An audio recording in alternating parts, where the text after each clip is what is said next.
Long time na uuwi po tayo kasi naging busy po tayo sa fiesta po sa Mapandan. Pero finally, nandito na po tayo ngayon sa Burgos, Pangasinan.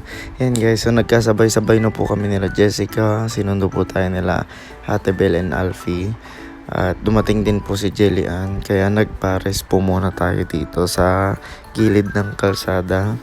Ayan guys, so nagutom po sa mahaba-habang biyahe at konting kwentuhan. Ayan guys. So, naubos na po namin yung mga soda namin, tapos nalaman po namin na, guys, expired na. At least may huling video po kami. March 22, 2023. Pagkatapos namin kumain, guys, ay diretso uwi na po kami.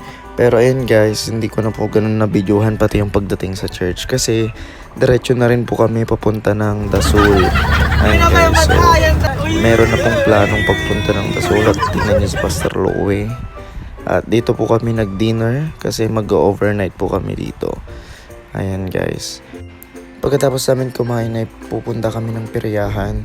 At sakto meron po kami ng daanan na alimango dito sa kalsada. Ayan, so kinuha nila. And finally, nandyan na po tayo. Ayan, so kwentuhan lang kasi wala namang itataya. At hindi po tayo tumataya. Then tulugan na po tayo kasi maaga po tayo magbe-beach bukas kung magigising po ng maaga. Kaya see you sa next vlog guys. Bye bye.